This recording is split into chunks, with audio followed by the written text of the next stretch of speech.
Superfast Rajasthan में आपका स्वागत है। मैं हूं आपके साथ में नुपुर जारोली जैन। चलिए आपको ले चलते सीधा बांसवाड़ा, जहां पर मुख्यमंत्री वसुंधरा राजे का आज दौरा है और फिलहाल मुख्यमंत्री वसुंधरा राजे मां त्रिपुरा सुंदरी के मंदिर में पहुंची है। दर्शन कर रही है सीएम राजे। आज सीएम राजे का बांसवाड़ा दौरा है और इसके चलते विभिन्न कार्यक्रम आज सीएम राजे के रहने वाले। फिलहाल मुख्यमंत्री वसुंधरा राजे मां त्रिपुरा सुंदरी के दर्शन करने पहुंची है, मंदिर पहुंची है मां त्रिपुरा सुंदरी के, जहां पर पूजा अर्चना सीएम राजे करेंगी और तस्वीरें आप अपनी टीवी स्क्रीन पर देख सकते हैं।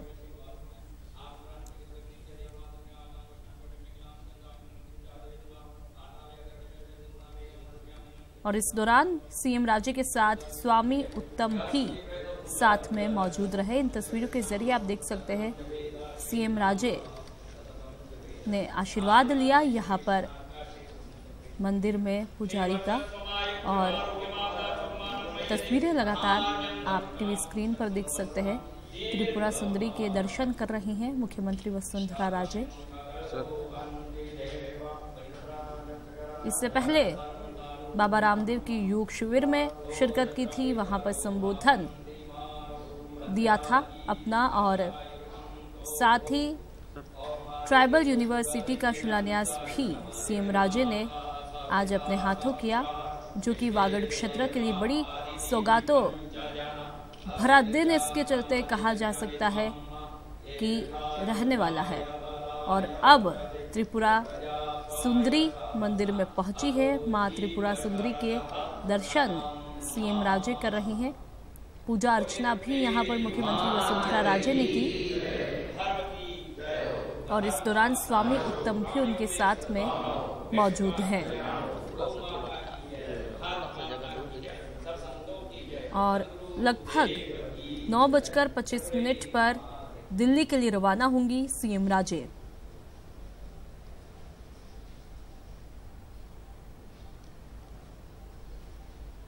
इससे पहले सीएम राजे बांसवाड़ा में पतंजलि योग शिविर में शिरकत करने पहुंची थी, और आज आपको बता दें कि पतंजलि योग शिविर का बांसवाड़ा में आखिरी दिन था, जहां उन्होंने लोगों को संबोधित करते हुए कहा कि योग आयुर्वेद का लोहा पूरी दुनिया मानती है। और अब मां त्रिपुरा सुंदरी के दर्शन करने पहुंची, जहां पर आपने तस्वीरों के जरिए देखा कि सीएम राजे ने मां त्रिपुरा सुंदरी के दर्शन किए, साथ ही पूजा अर्चना की। इस दौरान स्वामी उत्तम भी उनके साथ में मौजूद रहे।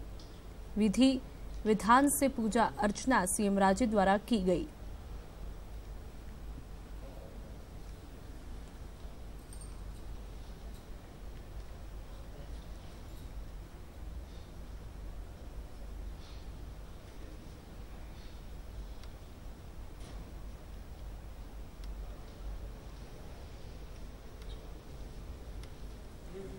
बांसवाड़ा दौरे पर है मुख्यमंत्री वसुंधरा राजे, और आप इन तस्वीरों के जरिए आप देख सकते हैं दर्शन करने के बाद यहां पर सीएम राजे प्रसाद वितरित करती हुई दिखाई दी। कई लोग इनके साथ मुख्यमंत्री वसुंधरा राजे के साथ मौजूद हैं। लोगों का अभिनंदन भी यहां पर सीएम राजे ने स्वीकार किया। साथ ही इस दौरान कुछ लोग सीएम राजे के साथ सेल्फी लेते हुए भी दिखाई दे रहे हैं और इस पल को कैद करते हुए दिखाई दे रहे हैं। आप इन तस्वीरों में लगातार देख सकते हैं।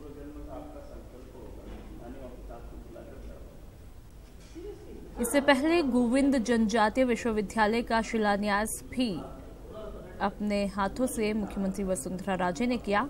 बांसवाड़ा खेल स्टेडियम में ये शिविर चल रहा है और राज्य मंत्री धन सिंह रावत, एमपी मानशंकर निनामा ने उनका स्वागत सत्कार अभिनंदन किया। और खेल स्टेडियम के कार्यक्रम अटेंड करने के बाद सीएम राजे मां त्रिपुरा सुंदरी के दर्शन के लिए निकली और यहां पर पहुंचकर मां त्रिपुरा सुंदरी के दर्शन किए। पूजा अर्चना विधि विधान से मुख्यमंत्री वसुंधरा राजे ने की।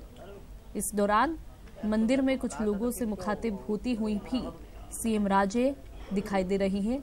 लोगों से रूबरू होती हुई मुख्यमंत्री वसुंधरा राजे दिखाई दे रही है। साथ ही लोगों ने इस पल को अपने कैमरे में भी कैद किया और लगभग 9:25 पर दिल्ली के लिए रवाना होने का कार्यक्रम सीएम राजे का रहने वाला है।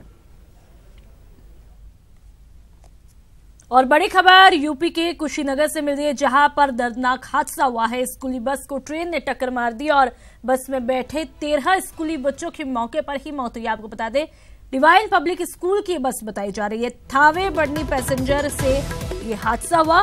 रेलवे क्रॉसिंग पार करते समय यह हादसा हुआ। विशुनपुरा थाने की दूधी रेलवे क्रॉसिंग की घटना बताई जा रही है। कुशीनगर में रेलवे क्रॉसिंग पर ट्रेन स्कूल वैन की टक्कर, जिसमें 13 बच्चों की मौत, 8 की हालत गंभीर बताई जा रही है। आपको बता दें, इस वैन में कुल 22 बच्चे सवार थे। फिलहाल मौके पर स्थानीय लोग और पुलिस बल भी मौजूद है। मौके पर राहत और बचाव कार्य जारी है। सूत्रों के मुताबिक कुशीनगर के डिवाइन मिशन स्कूल की वैन आज सुबह 22 बच्चों को लेकर स्कूल जा रही थी और इस बीच मानव रहित क्रॉसिंग पर थावे बढ़नी पैसेंजर ट्रेन से वैन की टक्कर हो गई, जिसमें 13 बच्चों की मौत की सूचना मिल रही है और कुछ की हालत गंभीर बताई जा रही है, जिन्हें अस्पताल में भर्ती कराया गया। आपको ये भी बता दें कि इस रूट पर ट्रेनों का ज्यादा संचालन नहीं होता, गिनी चुनी ट्रेनें ही यहां से चलती है।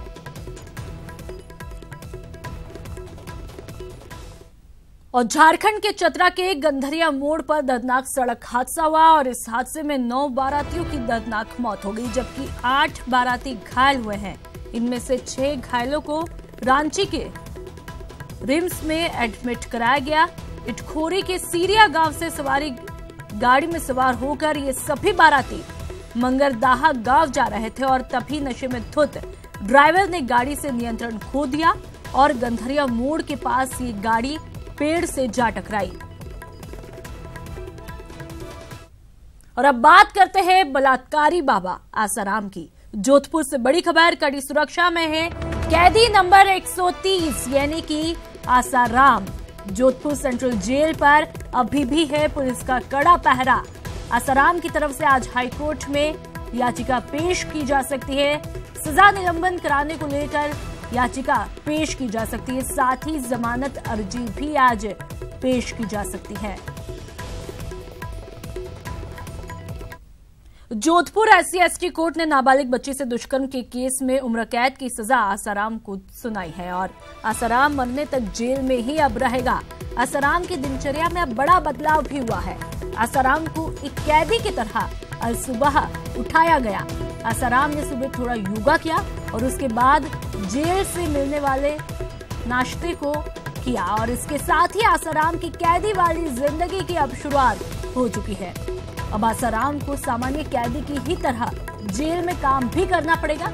हालांकि ये बात अलग है कि जेल अधीक्षक चाहे तो आसाराम की उम्र का लिहाज देखते हुए उन्हें आसान काम दिया जाएगा, लेकिन अब आसाराम को एक कैदी की तरह अपना जीवन व्यापन करना होगा, काम करना पड़ेगा। साथ ही आसाराम को गुजरात ले जाने की तैयारियां भी अंदर ही अंदर चालू है।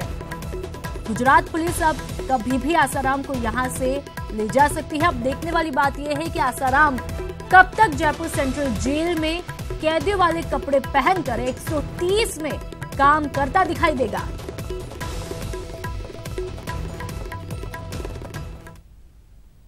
और बांसवाड़ा में पतंजलि योग शिविर का आयोजन आज हुआ। शिविर के आखिरी दिन सीएम राजे ने शिरकत की, जहां उन्होंने लोगों को संबोधित करते हुए कहा कि योग आयुर्वेद का लोहा पूरी दुनिया मानती है।